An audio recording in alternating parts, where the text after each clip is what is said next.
So hello বন্ধুরা, তো অবশেষে রাত্রিবেলা থাকার জায়গা এই মন্দিরটা হয়েছে। তো অনেক ভেতর দিকে ঢুকেছি মন্দিরটা খোঁজার জন্য, কেননা রাস্তার থেকে মন্দির কোথাও পাচ্ছিলাম না। আর পুরোটাই খেতে ভর্তি চারিদিক ওদিক থেকে। আর আজ এখনও পর্যন্ত আমার একশো কিলোমিটার সাইকেলিং হয়ে গেছে। তো এই দেখো আমার নন্দী মহারাজ এখানে রয়েছে। রাত্রিবেলায় বলেছে যে ভেতরটাতে থাকবো, মানে এই যে মন্দিরটা। তো মন্দিরটা দেখতেই পাচ্ছ কতটা সুন্দর।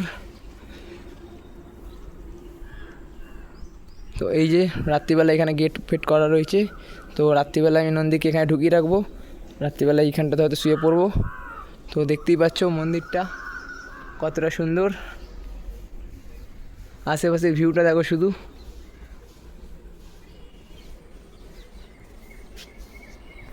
তো দেখতেই পাচ্ছ মন্দিরের কত সুন্দর সাইড সিন। তো আজকেও বাবা স্থানে রয়েছি, এখানে সব রকম দেবদেবীর মূর্তি রয়েছে চারিদিকে। তো খুবই ভালো লাগলো যে আবার একটা বাবা স্থানে আমি এসেছি।